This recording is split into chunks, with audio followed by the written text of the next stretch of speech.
Iran ने missile और drone को किया अंडरग्राउंड। ईरान और इजराइल में कभी भी शुरू हो सकती है जंग। ट्रंप ने नेतन्याहू को दी ईरान पर हमले की इजाजत और इस बार पहले से भी भयानक होगी ये जंग। पश्चिम एशिया में जल्दी ही शांति भंग होने वाली है। एक बार फिर ईरान और इजराइल के बीच जंग शुरू होने वाली है।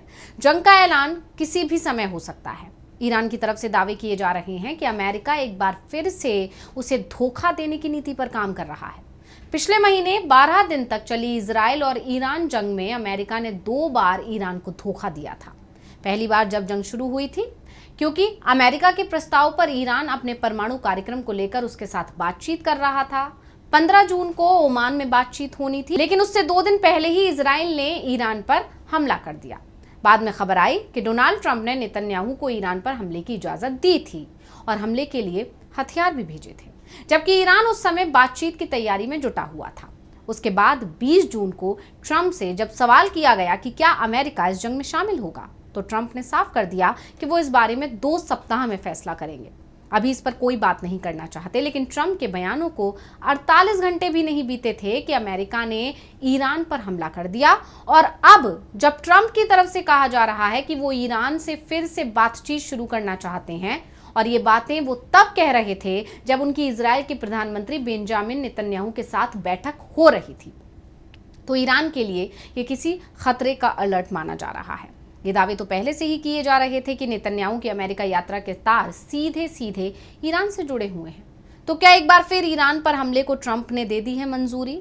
इजराइल वापस लौटने के बाद कभी भी इजराइल कर सकता है जंग का ऐलान, और क्या इस बार ईरान भी है पूरी तरह से तैयार? आज हम इन सभी सवालों पर अपनी स्पेशल रिपोर्ट में करेंगे बात। नमस्कार, मैं हूं अंशिता। तो क्या पश्चिम एशिया में एक बार फिर से जंग शुरू होने वाली है?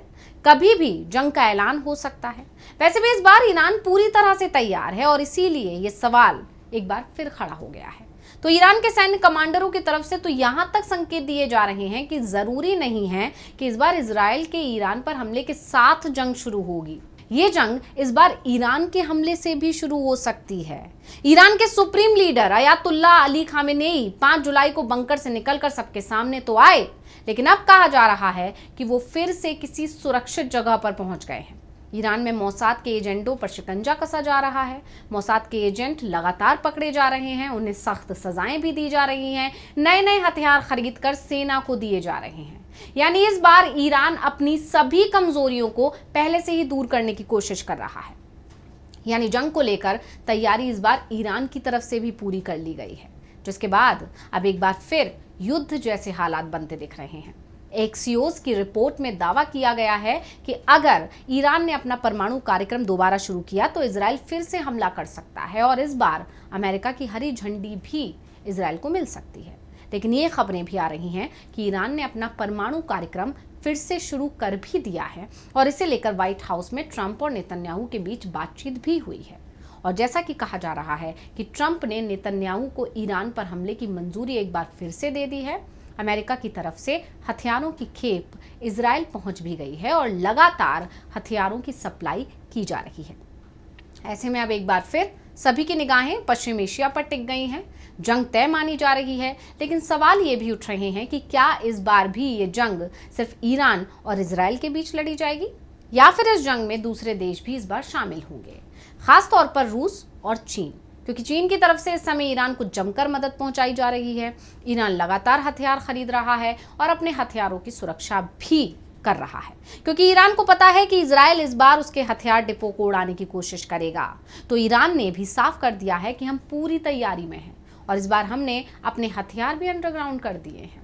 ईरान के शीर्ष सैन्य सलाहकार मेजर जनरल याह रहीम सफवी ने इजराइल और अमेरिका को कड़ी चेतावनी दी है। उन्होंने कहा है कि ईरानी सैन्य बल किसी भी हालत से निपटने के लिए पूरी तरह तैयार हैं। 12 दिन तक यहूदियों के साथ हुई जंग में ईरान ने अपनी पूरी सैन्य ताकत का इस्तेमाल भी नहीं किया है।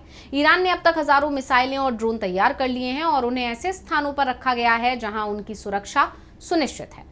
मिसाइल और परमाणु ऊर्जा क्षेत्र में ईरान की प्रगति पूरी तरह स्वदेशी विज्ञान और तकनीक पर आधारित है, जिसे नष्ट नहीं किया जा सकता। सफवी ने इजरायली प्रधानमंत्री नेतन्याहू को दुष्ट और अपराधी भी बताया है। उन्होंने कहा है कि नेतन्याहू ने अपने राजनीतिक लक्ष्यों को पूरा करने के लिए गजा में 60,000 लोगों को और ईरान में लगभग 1,000 लोगों की जान ली है। नेतन्याहू का मकसद ईरानी शासन को गिराना है, देश को विभाजित करना है और जनता में अस्थिरता फैलाना था, लेकिन इन सभी में वो असफल रहे हैं।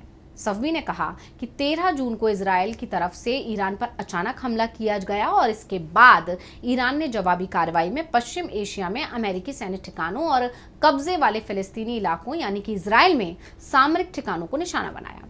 ईरान ने दावा किया कि उनके मिसाइल हमलों में 80 से ज्यादा वारहेड्स वाले सैकड़ों मिसाइल शामिल थे, जो 40 किलोमीटर क्षेत्र को कवर करते थे। 24 जून को इन जवाबी हमलों के बाद अमेरिका और इजराइल को युद्ध रोकना पड़ा। रहीम सफवी ने सर्वोच्च नेता अयातुल्लाह खामेनेई की लीडरशिप को कहा है कि उन्होंने इजरायली हमले में जान गंवाने वाले शीर्ष सैन्य अधिकारियों के स्थान पर 24 घंटे के अंदर नए उत्तराधिकारी नियुक्त कर दिए। इससे ईरानी सैन्य संरचना में कोई अव्यवस्था नहीं फैली। खामेनेई की सत्ता अभी भी सुरक्षित है, उनकी सत्ता को ईरान में कोई चुनौती नहीं है और खामेनेई भी सुरक्षित हैं। यानी इजराइल और अमेरिका ने जो कोशिश पिछले महीने की थी, उस कोशिश को अगर वो फिर से करेंगे तो भी उन्हें कोई कामयाबी नहीं मिल पाएगी, क्योंकि इस बार ईरान पूरी तरह तैयार है। तो अब सभी की निगाहें इस बात पर टिकी हुई हैं कि जंग कब शुरू होगी। अब सवाल ये भी है कि इसकी शुरुआत इजराइल के हमले से होगी या फिर इस बार ईरान की तरफ से चौंकाने वाला हमला किया जाएगा। लेकिन एक बात तो तय मानी जा रही है कि इस बार ईरान अकेला नहीं होगा। यमन और हिजबुल्लाह की तरफ से साफ कर दिया गया है कि इस बार वो भी ईरान के साथ जंग में शामिल होंगे। यानी इजराइल के डिफेंस सिस्टम, जो कि अकेले ईरान के हमले को ही नहीं रोक पा रहे थे, वो 3 तरफ से अगर हमले होते हैं तो कैसे रोके जा सकेंगे। इजराइल की सबसे बड़ी चिंता हिजबुल्लाह को लेकर मानी जा रही है, क्योंकि ये कहा जा रहा है कि ईरान ने हजारों ड्रोन लेबनान में हिजबुल्लाह को सौंपे हैं। लेबनान की सीमा इजराइल से लगी हुई है और सीमावर्ती क्षेत्रों में हिजबुल्लाह का दबदबा है। ऐसे में अगर हिजबुल्लाह ने रॉकेट और ड्रोन हमलों की झड़ी लगा दी तो फिर इजराइल की मुसीबत बढ़ जाएगी, क्योंकि फिर ईरान पहले ही इजराइल के डिफेंस सिस्टमों की कमजोरी दुनिया के सामने ला चुका है। ऐसे में अगर एक बार फिर जंग शुरू होती है तो इस बार मिसाइल और ड्रोन की बौछार इजराइल पर होगी, जिससे वहां पहले से भी ज्यादा तबाही मच सकती है। तो रिपोर्ट आपको कैसी लगी, हमें कमेंट करके अपनी राय जरूर दीजिएगा। इसी के साथ मुझे दीजिए इजाजत। देखते रहिए डीबी लाइव। नमस्कार। हमारे चैनल से जुड़े रहने के लिए YouTube पर टाइप करें डीबी लाइव, सब्सक्राइब बटन को क्लिक करें और बेल आइकन को दबाना ना भूलें, ताकि खबरें आप तक पहुंचती रहें। देखते रहिए डीबी लाइव, क्योंकि यहाँ हैं खबरें लगातार।